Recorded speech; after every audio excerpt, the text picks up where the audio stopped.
thought I'd dress nice today for our nice little Valentine's Day date. But I am nude from the waist down, as always. Welcome back to Lizard of Doom.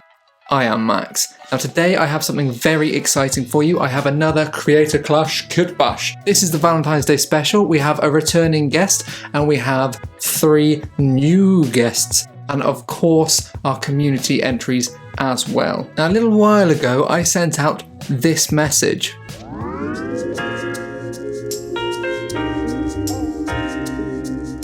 Hello Stu at Tesseract Miniature Studios. Hello Matt of Matt's Hobby Hour. Hello John at Miniature Hobbyist. Hello Mel of Mel's Mini Loft. Hello Lizard of Doom Discord members. Roses are red, violets are blue. I have a Kitbash challenge for you. This time we shall be depicting unlikely lovers. 2 miniatures from different factions in a romantic situation. Keep it family friendly please. I've already had someone in my Discord suggest some Gals Girl and Yarrick stuff that lives up here rent free. So keep it nice. The outcome will be a beautiful interaction between these 2 lovers and it shall include the colour pink in the final paint job. You have until February 4th where there will be 3 images submitted for voting to my Patreons and we will have a Valentine's Day victor. Good luck to you. End transmission. Excited to start on my own entry. I put a little order in with my local Games Workshop for some online only minis and got hit with the Games Workshop curse. Deliveries. They don't come on time. The models were a month late. A whole month late.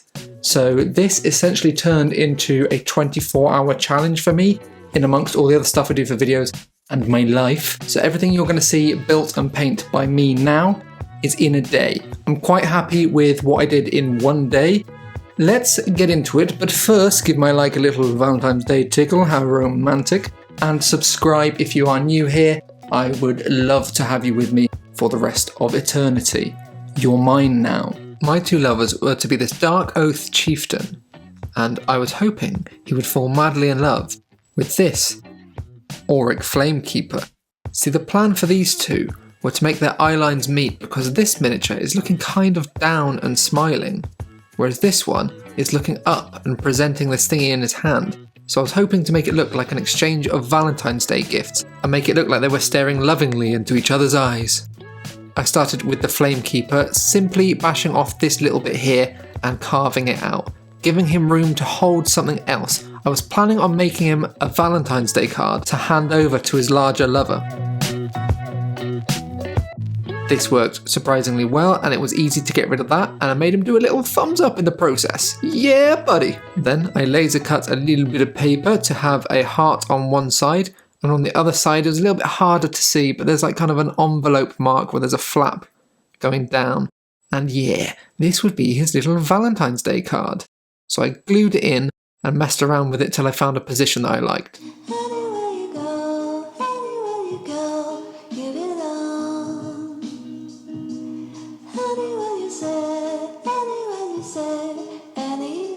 Once he was done, his boyfriend's axe had to go. This was an easy clip job, clipped off both sides, and then these little stumps left, I was going to use them to pin what he was going to be holding on, so I sharpened them a little bit and made them thinner, so they were these little points ready to put something on either side to give to his smaller boyfriend. That was going to be a lovely bunch of flowers. I laser cut some hearts into this paper and rolled it up to make a little bouquet shape. Once it was glued onto those little spikes and trimmed down to size, it was perfect. All he needed was some undergrowth in the end there, just to make it look like he had picked a lovely bunch of flowers for his unlikely lover. For this I'd be using flowers, pink flowers.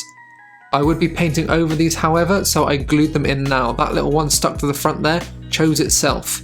It would be the one that would be the bouquet. So I put a little bit of glue in the end and just prodded it in, and it worked surprisingly well. His arm did fall off halfway through, but that actually made it easier just to get, the end in there. I also put a little bit of glue in the back area of this paper here because it was a little bit fat and it needed some trimming. so I thought if I hardened it with super glue, it would be easier to get a scalpel in there and just scrape a little bit off as if it were plastic. And that, surprisingly, worked. Now the base. I was going to use this Oasis foam for florist stuff. Now this is really easily moldable with your fingers, but it is super absorbent as well. So it's not ideal for making miniatures bases, but it's pretty good for little dioramas that you aren't going to be messing around with very much. And I had a way to combat its kind of bad properties after I had shaped it into a useful rock formation for the backdrop.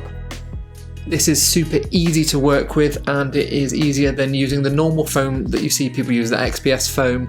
You don't need heat to cut this, you can just carve through it and prod it about and make it the shape you want to make it.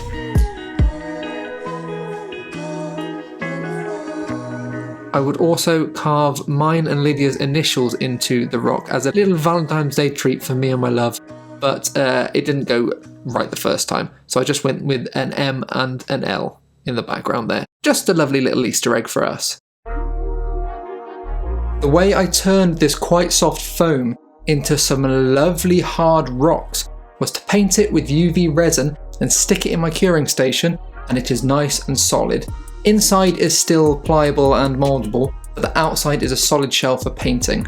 I would not do this on a gaming miniature, but for a little diorama like this, little cheat codes, perfect. After this was all cured, I sanded the base and glued a bunch of plants to it to make it look like a nice undergrowthy hidden area they were meeting at. A midnight rendezvous. A lovely little hidden secluded area where they've carved their initials, where they meet on a moonlit night.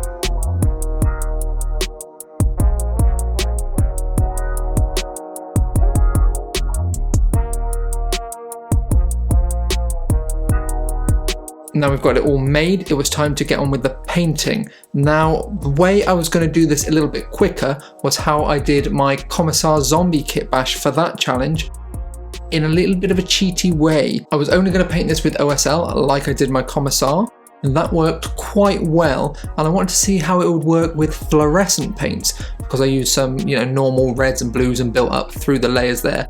I wanted to see what fluorescent paints did on a nighttime OSL paint job on a little diorama like this. Starting with a kind of slap chop, a heavy overbrushing of grey, and then a lighter dry brushing of white over the top of that. This was so the translucent colours I'd be using after this would pick up these values quite nicely, and my highlights would be kind of baked in. After this, I used a little bit of white ink just to pick up that fire a little bit more, then some purple ink to set the shadows. I tried to get their shadows falling behind them from where the fire was on his staff. That would be the object that would be source lighting this entire area. I went a bit bonkers with the neon pink, too much, so I brought it back down with some more white ink, making it a bit softer across the front of them, and then went back to the purple ink to really set the shadows in a little bit more. I also whacked out some Drakenhof Nightshade and put that in the really dark and recessed areas just to make it a little bit blue and darker and give it more of a nighttime feel. Once this was done, I mixed a little bit of the fluorescent pink with some white and then picked out all the edges just to pick out a bit of definition, because this was becoming just a pink mass after my back and forth. It needed just that little bit of definition, so it was mostly edge highlighting and just a little bit of layering on areas like his forehead. I did the same on the left hand side of his partner towards where the fire would be. I hadn't got around to starting painting that yet, and that would be the next job after picking out all these pieces and doing one more little extra special touch to make it still look like fire even though it's pink fire. I went back over these highlights nearer the flames just to make them a bit more pink and glowing. Then I added a little bit of fluorescent orange closer to the fire. This was to give it a bit of warmth. It is still burning hot, this flame. And then after that I added a little bit of fluorescent yellow to the very top of everything around where the flame was. The next step was highlighting with a mixture of white and the fluorescent yellow, just very edges of everything that was right next to the flame before I worked on their bright, bright flame of love. After this, I roughly smashed some white in the deeper areas on this flame, and then went back with the fluorescent orange. Because this is a fluo paint and it is an airbrush paint, it is very thin, so I built it up in a couple of layers till it was very, very bright. This is the Army Painter Safety Orange. Once that was done, I smashed a little bit more white in the recesses again, and then built it up with Army Painter Fluorescent Yellow. Now I had an incredibly bright flame, but it wasn't really pink enough for me anymore. So I just went around the top edges with the fluorescent pink on that thing with an airbrush and just caught them, making the top fade back to the nice bright pink. After this, I added a bit of a warm glow everywhere with some fluorescent orange. Small amounts on the brightest, pinkest areas to add a warmth of their flame to the rest of the scene. I think these fluorescent paints really did their job, and it was quite hard to capture it all in camera because it was messing with my white balance a lot. So have a little bit of some reveal shots and we will get to the competition in a second. In the morning our forces may be meeting on the battlefield, but tonight I make a dark oath to love you. I promise to always keep your flame alive, my love. No one shall take that away from us. Why can't things be easy, Ulrich? Why must it always be war? Why can we not make love? Oh, be calm, Simon. We may fight tomorrow, but tonight we love. I love you, Ulrich. And I love you, Simon. Competition time. We have joint winners for our community Kitbash challenge. We have this lovely piece from Aspiring Poltergeist. This guardsman is risking it all for this Xenos love affair. He knows what the Imperium stands for and he does not care. His passion burns bright for this elven, maybe Eldar looking lover, who knows? She is not of his world. But he is curious to find out what she is all about. Yeah, very nice composition. It's got a very retro sci-fi feel to it for me, and as a fan of like older sci-fis like Star Trek, this has got that kind of feel to it. And the other joint winner is Arya Morningstar. This is a lovely Lady and the Tramp-esque scene. These unlikely lovers of Eldar and Space Marine are enjoying a nice little meatball dinner, and the Space Marine's chair is buckling under his weight. And he looks like he is going, "Oh God, is that a demon?" And I kind of love the idea that there may be space diners in 40k. It feels a little bit like removed, like there'll be a big window next to them and there's a big battle going on outside and they're eating spaghetti. If you would like to be in the next competition, it's going to be an Easter competition and it's going to be announced in the next couple of days after this video goes live. We will be having the top 3 in the next video and we will be making Easter bunnies. So join the Discord and look out for that. Now, onto the creator clash. We've seen mine and these are the images that I submitted for mine. Now let's start with Stu from Tesseract Miniature Studios. This is a lot of fun. They look like they're having a great time, almost as much a good time as I'm looking at it. It is a lovely little spot for these two to have a little bit of respite, maybe just, you know, have some downtime and enjoy each other's company. They look like they're having a whale of a time and the neon lighting is perfect. It's not too much like my pink flames might be, but this neon is very, very nice. And next up is Matt from Matt's Hobby Hour. This lovely vampire is shocked at the gift that this nurgling brings her. Is it a gift of love or is it a gift of plague? Who will know until she takes a bite? Yeah, it's lovely. It's kind of like a perfect paint job. I really appreciate the pink tints in the armour. I think that's a very subtle way to do the pink part of this challenge, and I like it. This, to me, is the best painted one here for, you know, when you're looking at technical aspects. This is good. Next up, we have this tentacle love scene from John from Miniature Hobbyist. He actually reached out to me to be in this video, so thank you, John, for coming on board. Is this consensual? Does the Space Marine want to be there, or does he now think he wants to be here? Oh, whichever, we're going to ignore that aspect for now, but it is a lovely kind of different thing that I wasn't expecting someone to do. And it's very funny, and I really do enjoy this one. And last but not least, we have Mel of Mel's Mini Loft. Now, she was the joint winner of the Christmas one, along with Mike from Flashing Badger Painting. And Jesus Christ, Mel, did you remortgage for this?